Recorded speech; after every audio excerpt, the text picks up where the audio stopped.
Barakallahu fiik Ustaz. Cukup menarik pembahasan kita di segmen pertama tadi, sahabat Resonan Broadcast Dakwah Islam. Kembali lagi di program Resonan, yakni program yang mencoba mencari ibroh atau pengalaman-pengalaman baik dari sahabat, dari guru-guru dan orang-orang yang ada di sekeliling kita untuk menjadikan kita lebih baik lagi insyaallah. Di segmen pertama tadi yang kita bahas adalah antara bangku kuliah dan samudra cinta. Subtemanya lebih kepada kenapa kita harus membenturkan antara kuliah dengan menikah. Atau dua kebaikan-kebaikan ini masih bisa digabungkan. Baik. Cuma sekarang kita akan bertanya lagi nih.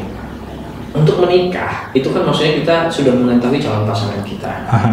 Ini masih ada kelanjutan dari perbahasan tadi. Solusi dari permasalahan-permasalahan tentu kita akan nggak mungkin kita minimalisir ya masalah itu. Yang ada mungkin setuju nggak?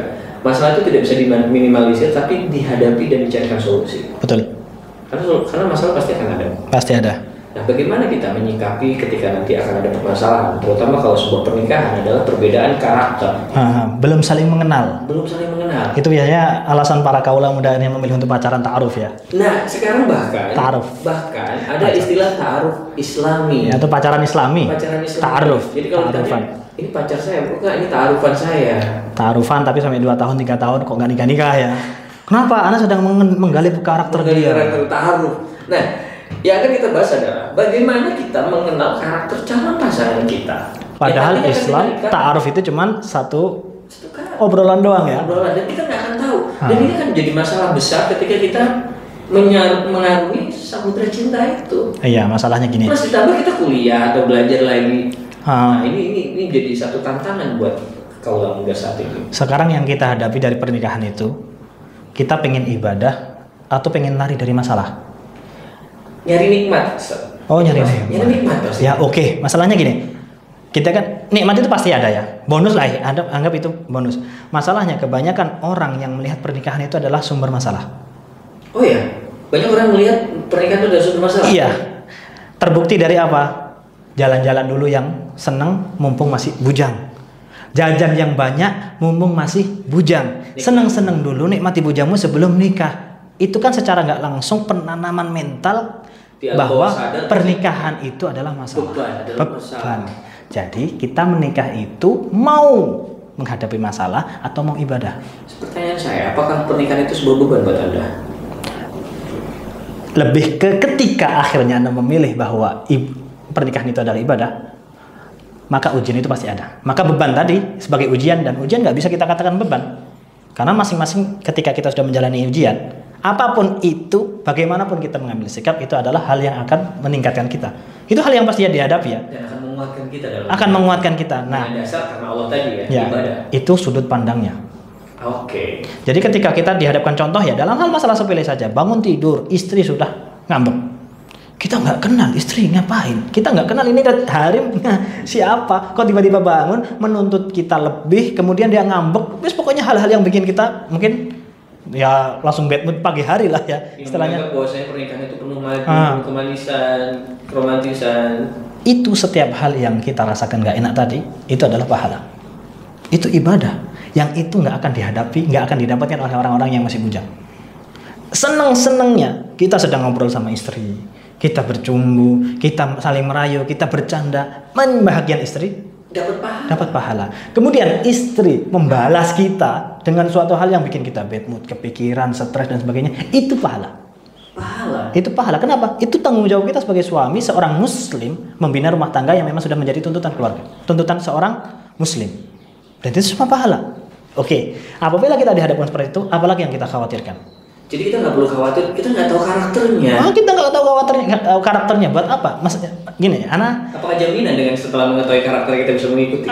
Itu tadi. Itu ya. Silahkan tanya, silahkan lihat bagaimana. Sudah pacaran 10 tahun pun masalah tetap ada. Terjadi perceraian usia berapa? 60 tahun. Usia 50 tahun, usia 70 tahun. Pernikahan berapa tahun? 30 tahun, 20 tahun. Itu emang nggak kenal karakter. Itu bukti bahwa ternyata mengenal karakter nggak menjamin kita akan langgeng dalam pernikahan. Jadi apa pondasi dalam sebuah pernikahan dalam Islam? Apa pondasi supaya kita bisa langgeng beribadah? Karena Allah. Ya, ikhlas. Ini berat loh. Saya kan bukan ustaz. Gimana saya bisa ikhlas nih dijaga dapat istri yang tiba-tiba nuntut? Itu gimana? Ingat nggak apa kata iblis? Iblis itu berjanji kepada Allah Subhanahu Wa Taala. Saya pasti akan menyesatkan manusia. Illa ibadakal mukhlasin, kecuali hamba-hambamu yang ikhlas. Bukan illa ibadakal asatidzah. Nggak ngomong gitu iblis. Kecuali anak-anak, kecuali hamba-hambamu yang dari kalangan ustadz. Enggak. Kecuali hamba-hambamu yang ikhlas. Ikhlas itu bagaimana? Bagaimana kita memasrahkan kepada Allah. Satu landasan penting yang harus kita garis bawahi dari pernikahan. Kenapa? Karena pernikahan ini ibadah. Kita harus merubah dulu ya mindset kita bahwa pernikahan itu adalah ibadah. Bukan seneng-senengnya, bukan suatu kewajiban tuntutan bahwa kita itu anak manusia harus menikah supaya kita punya keturunan. Enggak. Itu beban akhirnya. Karena kenapa? Kita menganggap itu kewajiban. Tapi anggap itu ibadah. Nah, ibadah itu enggak membutuhkan cinta. Oh iya? Ibadah itu enggak menuntut cinta. Tidak menuntut cinta. Ibadah itu supaya kita bisa melaksanakan, nggak menunggu cinta itu muncul. Sekarang anak nanya, pada usia berapa antum merasakan cinta akan sholat? Jujur, ya nggak bisa dijawab ya. Atau pertanyaan yang sangat berat. Kalau anak jujur sampai sekarang, belum bisa saya. Anak belum merasakan cinta akan sholat. Buktinya apa? Ya afan, anak jujur di depan. Masih ada rasa kayak ini sebuah kewajiban. Nah, ketika datang adzan zuhur, yes, zuhur. Tiba-tiba adzan asar, ya udah asar lagi. Itu pasti ada perasaan. Itu sama sekali nggak cinta. Terbukti bahwa kita tetap harus melaksanakan sholat, dan sholat itu ternyata ya lancar aja. Usia kita berapa puluh tahun menjaga sholat langgeng ketika kita dalam keadaan belum merasakan cinta akan sholat. Apakah itu menjamin kita akan diterima sholatnya?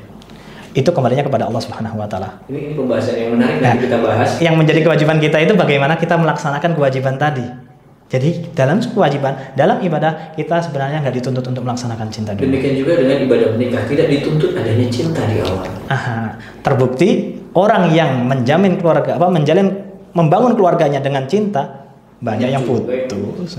Ada orang yang menikah hari ini ketemu hari ini, qabiltu nikahaha, tanpa cinta, ternyata langgeng sampai dia meninggal sampai tua. Kenapa? Ya dia tahu konsekuensi tuntutan dalam ibadah itu apa. Sama-sama melengkapi, sama-sama ikhlas, sama-sama menuntut bahwa ini adalah pahala ibadah, bukan karena cinta. Cinta itu di mana? Di hati. Hati itu apa? Bahasa Arabnya qalb. Kenapa qalb? Bolak-balik. Kalau standar pernikahan adalah cinta, setahun 2 tahun bosen, udah bubar. Bosen. Tapi boleh nambah ya kalau bosen. Terus kita kalau misalkan sholat, saya nggak akan sholat kecuali setelah saya cinta akan sholat. Kapan sholatmu? Nah kemudian kita sudah sholat nih, udah cinta akan sholat. Kemudian kita bosan dari sholat, berhenti sholatnya. Kan gitu. Kita nggak butuh cinta untuk ibadah.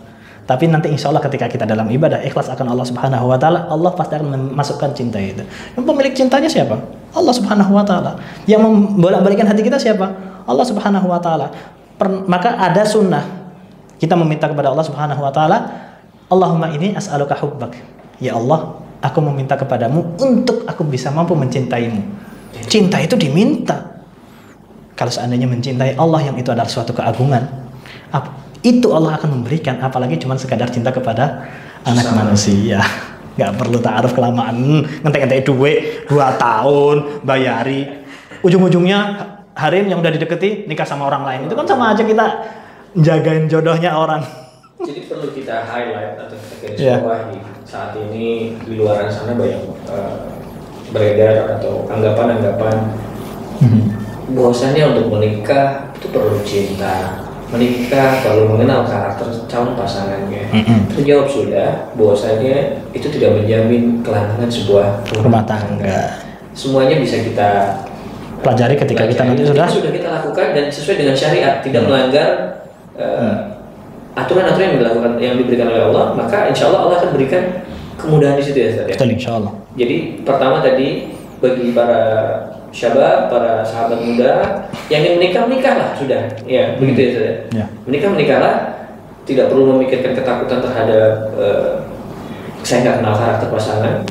Saya takut nanti saya gimana, pokoknya nikah saja. Saya nggak siap ngadepin masalahnya. Nggak siap ngadepin masalah, pokoknya nikah karena Allah Subhanahu. Itu karena ibadahnya. Karena ibadah juga pasti ada konsekuensi. Sama seperti puasa. Puasa ada laparnya. Ada lapar, ada hausnya. Kita tidak cinta sama puasa. Tapi memang pada satu titik ketika kita sudah terbiasa, kita kadang-kadang ketika makan lebih enak nggak makan karena puasa. Itulah. Kalau sudah terbiasa, kan kata anak ingat nasihatnya Ustaz Khalid. Memang jiwa kita itu ammaratun bisu. Jiwa kita itu sudah kebiasaan membawa kita kepada hal yang buruk. Maka kita untuk kebaikan kita harus memaksa diri. Kita harus paksa.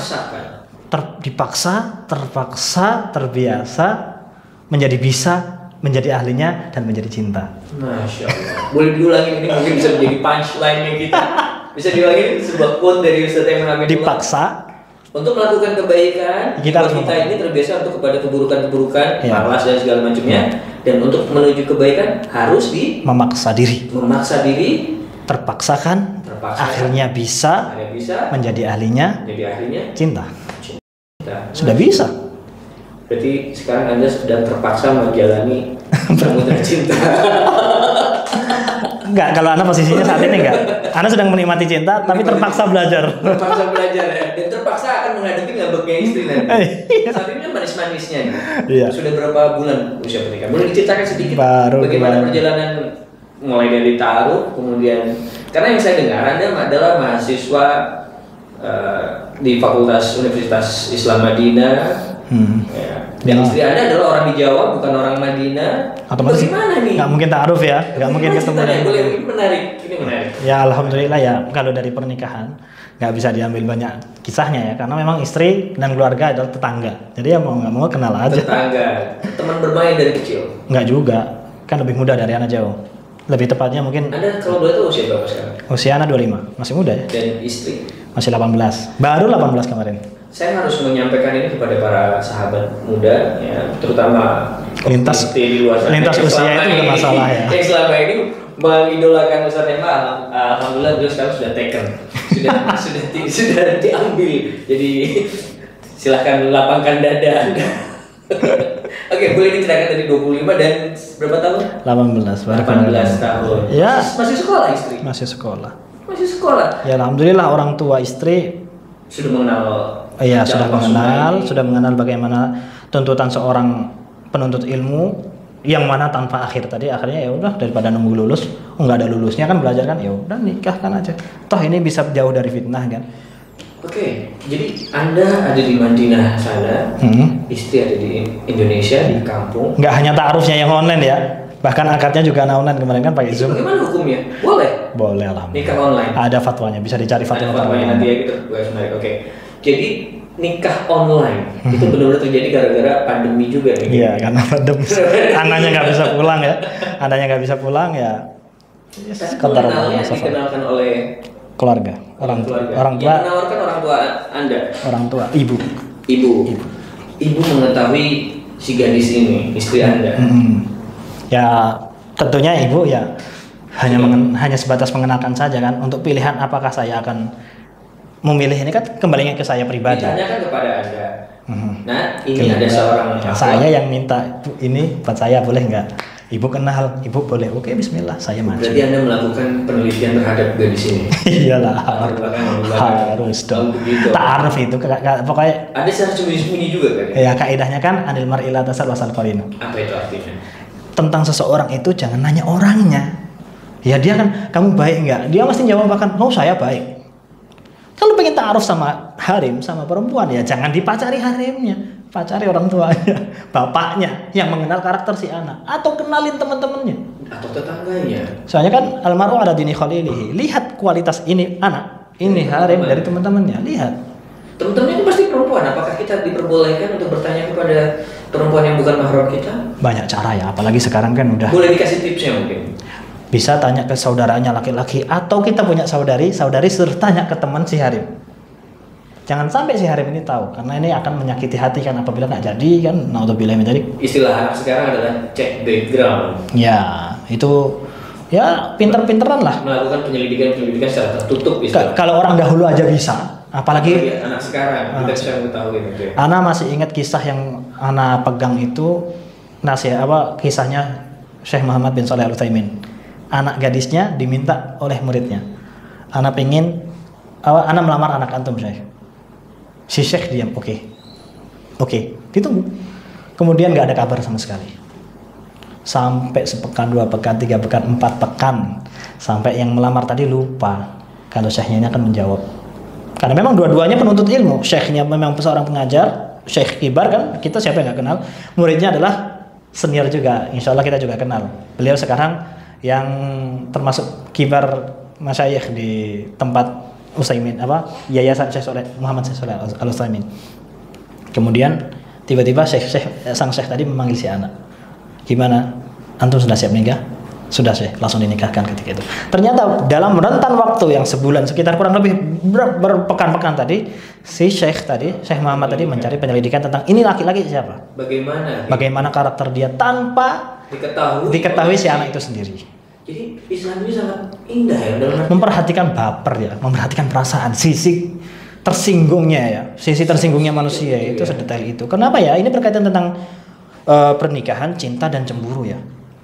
Islam kan mengenalkan cemburu juga, mengenal cemburu. Bahkan orang kalau nggak punya cemburu, suami nggak punya cemburu bisa ada ancamannya kan. Ini yang tidak diketahui oleh orang-orang di luar sana, bahwasanya Islam begitu lengkapnya, kompleksnya, memperhatikan perasaan. Jadi dianggapnya kadang menikahkan anaknya tanpa persetujuan anaknya itu dianggap kita melanggar hak asasi manusia. Padahal yang mereka ketahui mungkin hanya kulitnya saja. Kalau kita pelajari seperti saat ini, bahkan Syekh dari pihak perempuan melakukan penyelidikan dulu, tidak serta-merta memberikan anaknya. Iya. Melakukan penyelidikan, ini anak cocok nggak sama anak saya? Karena sebagai ayah tahu kan. Iya. Padahal ini anak laki-laki adalah seorang penuntut ilmu. Yang sudah jelas-jelas bertahun-tahun dengan beliau. Nasihat hadisnya gimana? Kalau ada datang orang soleh meminta anakmu, jangan ditolak. Tapi bukan berarti demi serta-merta kemudian tanpa penelitian. Pastikan dulu bisa nggak karakternya masuk nggak? Karena dalam fikih juga ada harus menguasai 5 sekufu juga. Salah satunya adalah finansial harus sama. Harus sekufu. Jadi tidak ada seperti di sinetron, misalkan saya orang yang biasa saja, kemudian saya mengincar seorang gadis yang anaknya miliarder, nggak mungkin. Ingat, innan nafsa la'ammaratun bisu'. Nafsu itu selalu mengajak kita, mengarahkan kita kepada hal keburukan. Sekuat apa sih kita menjaga supaya keburukan tadi itu nggak ngatur kita, nafsu kita itu nggak mengatur kita. Sedangkan pernikahan kan akan selalu bersama. Contohnya gini, seorang anak wanita yang terbiasa dikasih makan daging sapi sama orang tuanya dari kecil sampai dia besar. Dan ikut suami yang biasanya makan tahu tempe, yang dia untuk makan sapi harus nabung gaji seminggu. Dia nabung gaji seminggu untuk beli daging sapi, kasihkan ke istrinya. Itu adalah hadiah yang besar bagi sang suami. Bagi istri biasa saja. Tiap hari makan ini gimana? Oke, pertama, kedua, ketiga, mungkin ilmu menjamin ya. Bisa banyak menjamin, mengambil ya, maksudnya menentukan ya. Tapi masalahnya sampai titik mana Anda bersabar dengan ilmu Anda dalam pernikahan yang seperti ini? Ya, menjamin. Itu sebabnya kita harus mencari yang sekufu. Itu bahkan di zaman sahabat juga ada yang akhirnya istri menceraikan suaminya, meminta cerai dari suami. Kenapa? Suaminya mantan budak, si istri mantan keturunan yang mulia. Nasabnya tinggi. Jadi nasab itu diperhatikan, pengetahuan, wawasan itu diperhatikan, karena biar nyambung kan. Apa tadi kata pedomannya anak zaman sekarang ya, komunikasi.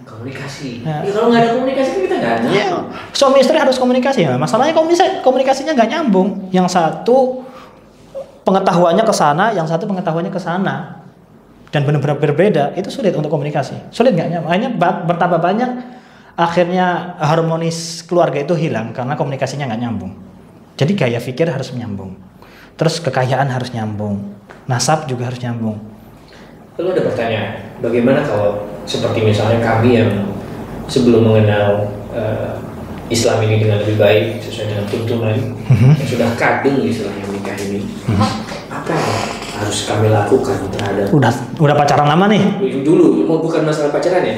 Apa yang harus kami lakukan? Banyak perbedaan, mungkin banyak juga yang sudah nikah, berubah, sudah mengarungi samudra cinta ini kemana-mana, tapi badai nggak terus berlalu, tapi ada saja badai-badai itu. Ya ada Pak, badai terus ada ya kan. Insya Allah kalau dalam fitrahnya manusia kan kita belajar ya. Kita belajar dari kesalahan tadi. Cuman yang membedakan antara orang yang berilmu dan tidak berilmu adalah bagaimana dia mau nggak mempraktekkan ilmunya. Kadang-kadang bapak yang dia nggak punya karakter akhlak yang baik, dia lebih mengedepankan emosinya, kemudian marah, kemudian membuka aib dan sebagainya. Kan bahkan ada ulama yang mengatakan sumber masalah itu dari emosi. Kalau seandainya orang bisa menahan emosinya, maka sebesar apapun masalah pasti akan redam. Dan sekecil apapun masalah ketika dihadapi dengan emosi, pasti akan semakin besar. Dan rata-rata masalah yang datang itu pasti ada bumbunya marah atau emosi. Itu Bisa dikatakan 99%. Dan itu berat. Dan itu berat. Itulah kenapa Rasulullah SAW menasihatkan apa? La taghdab. Kemudian juga ada nasihat Rasulullah bersabda, kalau engkau bisa menjaga, Allah Subhanahu wa taala memberikan ganjaran kepada orang yang bisa menjaga emosinya atau orang yang lembut, suatu hal ganjaran, suatu hal pemberian yang tidak diberikan kepada orang yang keras. Itu berkaitan tentang karakter. Loh, bagaimana kalau karakternya saya keras? Rasulullah bersabda, innamal hilmu bittahallum. Sifat lembut itu dilatih, bagaimana kita melembutkan. Itu di mana kita dapatkan? Dari ilmu agama. Lalu bagaimana dengan kita yang barusan sadar nih, kita ternyata belum berilmu, kita ternyata dari kalangan awam nih, baru tahu sunnah, bagaimana? Tidak ada kata terlambat untuk kebaikan. Para sahabat semua kenal Islam dari mana? Dari usia tuanya. Umar bin Khattab masuk Islam ketika di kisah yang masyhur ya, tapi wallahu alam itu sebagian ahli sejarah mengatakan itu adalah dhaif. Tapi intinya apa? Umar bin Khattab dalam keadaan marah akhirnya menerima hidayah, kemudian menerima Islam di hari tuanya, di hari dewasanya. Hamzah bin Abdul Muttalib masuk Islam dalam keadaan sudah tua. Jadi nggak ada keterlambatan untuk mencari kebenaran tadi dan terus mencari, menggali. Iya. Banyak orang yang dia sebenarnya sudah punya pengalaman banyak, tapi ternyata dia masih emosi juga, masih ngamuk juga, ngelihat masalah itu masih kalut juga. Kenapa? Karena dia nggak tanpa didasari akhlak menghadapi masalah tadi. Malu untuk mempraktekkan ilmu yang sudah dapatkan. Untuk di segmen kedua ini ada satu pertanyaan terakhir adalah, lalu bagaimana jika kita mengetahui karakter anak ini insya Allah baik, semuanya baik dan dia sudah belajar agama Islam, tetapi kita mengetahui nasabnya tidak baik, karena hidayah kan milik Allah. Bisa jadi keluarganya belum mengenal dakwah sunnah ini, belum mengenal atau belum belajar agama, tapi alhamdulillah dari anaknya atau calon perempuannya ini mendapatkan hidayah, mengenali. Apakah kita boleh lanjutkan atau melihat dari nasab dulu? Bagaimana? Ini kalau dengan syariat. Tentunya ini sikap ya, berkaitan tentang sikap itu kan hanya timbang menimbang ya. Lihat bagaimana. Di zaman sahabat atau di zaman Rasulullah ada yang seperti ini, yang mungkin semua kondisi itu ada. Semua kondisi itu ada. Ternyata penjahat atau apa, tapi ternyata anaknya ini. Maslahat mafsadat itu selalu harus dijadikan timbangan. Kalau kita melihat kita akan mendapatkan mafsadat yang lebih besar, maka kita mundur. Meskipun dia anak raja dan dia adalah ratu, dan dia adalah bangsawan, anak dari bangsawan. Kalau ternyata menikahinya mendapatkan madarat, kita mundur. Kalau dia ternyata adalah orang yang baik agamanya tapi keluarganya buruk, tapi kita menikahinya mendapatkan maslahat. Karena agamanya atau karena posisinya atau karena lingkungannya, ya kenapa enggak? Bismillah, jangan lupa istikharah, intinya itu. Lalu bagaimana kalau kita menghadapi ini anak baik tapi orang tuanya nggak baik? Anak nggak akan dihisab oleh Allah Subhanahu wa taala karena dosa orang tuanya. Kenapa kita harus ngikuti si anak karena orang tuanya? Tapi tetap kalau dalam kaidah Jawa ya, bobot, bebet, bibit harus dihitung ya. Betul. Kenapa? Itu mempengaruhi karakter. Itulah kenapa Rasulullah diutus dari golongan kaum Quraisy. Golongan kaum Quraisy. Orang tuanya orang yang mulia, Bani Hashim pula. Bani Hashim itu paling tinggi di kalangan Bani Quraisy yang lainnya. Memang nasab menentukan. Khadijah nasabnya menentukan. Aisyah nasabnya menentukan.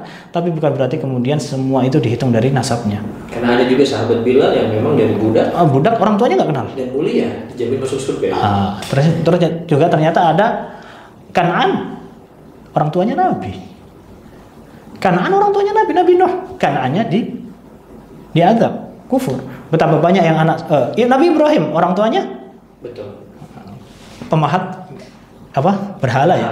Tapi meskipun itu ada berbeda pendapat ya. Berarti kita di segmen satu tadi kita membahas jangan benturkan dua kebaikan yang bisa dilakukan bersama dan bisa mendukung dengan ilmu, insya Allah akan dapat solusinya. Kemudian di segmen 2 ini mungkin bisa dibantu untuk menyimpulkan dari pembicaraan kita hari ini. Kebaikan itu butuh dipaksa. Kebaikan itu butuh dipaksa sehingga kita akan menjadi ahlinya dan kita mendapatkan cinta. Bahwasanya hidup rumah tangga juga tidak perlu ada cinta, betul ya? Kita harus terpaksa dulu. Dan untuk mengetahui karakter sudah diatur dalam Islam, sudah demikian rupa. Dan semoga perbincangan kita ini bisa mengeliminir anggapan-anggapan kalau nggak pacaran kita nggak akan tahu karakternya. Iya betul. Dan ternyata penelitian tentang calon pasangan itu bisa dilakukan tanpa harus pacaran. Sedemikian detailnya diatur oleh Islam ini. Iya betul. Kemudian yang terakhir tadi adalah lihat maslahat dan mafsadat, melihat manfaat. Itu dalam segala hal ya. Itu dalam segala hal. Terlebih dalam pernikahan. Untuk memberikan atau menyikapi mengambil keputusan menikah atau tidak. Nah, gitu. ya, betul. Baik, kita akan ada satu segmen terakhir di segmen ketiga. Sahabat Resonan, sampai jumpa di segmen ketiga.